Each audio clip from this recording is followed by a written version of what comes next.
നിൻമുഖത്തു വിരിയുന്ന പ്രകാശം നിന്നെ സംതൃപ്തയാക്കുന്ന ഇടങ്ങളിലെത്തിക്കുന്നു. പ്രൗഢമായ ബന്ധങ്ങൾ, പ്രൗഢമായ പൊന്നിനൊപ്പം.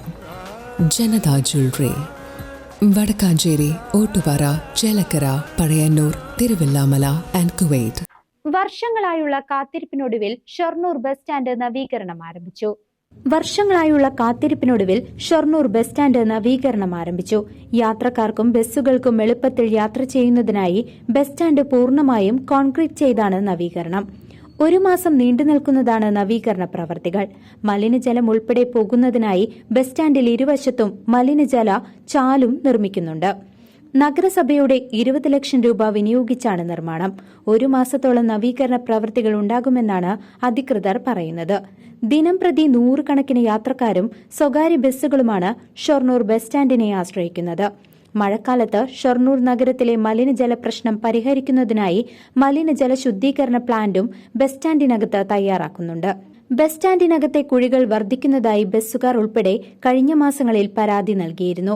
ബസ് സ്റ്റാൻഡ് പൂർണ്ണമായും കോൺക്രീറ്റ് ചെയ്യുന്നതോടെ ഇത്തരം പ്രശ്നങ്ങൾക്ക് പരിഹാരം കാണാൻ കഴിയുമെന്നാണ് പ്രതീക്ഷയെന്ന് ഷൊർണൂർ നഗരസഭാ ചെയർമാൻ MK ജയപ്രകാശ് പറഞ്ഞു.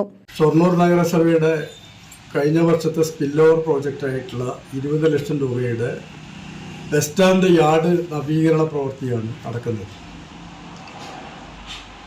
നിലവിലുള്ള ബസ് സ്റ്റാൻഡിൽ എല്ലാം പുതിയ ഇതായി കോൺക്രീറ്റ് ചെയ്ത്, അതുപോലെ 2 ഭാഗങ്ങളിലുള്ള ഡ്രൈനേജ് ശരിയാക്കുക തുടങ്ങിയ പ്രവൃത്തിയാണ് നടക്കാനുള്ളത്.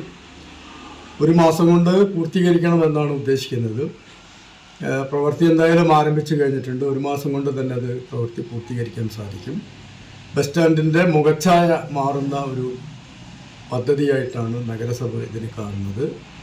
കുറേ കാലങ്ങളായിട്ടുള്ള ഷൊർണൂർകാരുടെ ഒരു പ്രധാനപ്പെട്ട ആവശ്യമാണ് ബസ് സ്റ്റാൻഡിൻ്റെ നവീകരണ പ്രവൃത്തികൾ. അത് ഈ വർഷം എല്ലാം പൂർത്തിയാക്കും എന്ന് ഈ അവസരത്തിൽ പറയാൻ ആഗ്രഹിക്കുന്നു. ഇപ്പോൾ ബസ് നിൽക്കുന്നത് ബസ് സ്റ്റാൻഡിന് പുറത്ത് കടകളുടെ മുൻവശത്താണ്. അടിയന്തരമായി ഇവിടെ അടിസ്ഥാന സൌകര്യം ഒരുക്കണമെന്ന് യാത്രക്കാർ ആവശ്യപ്പെട്ടു. News desk CCV.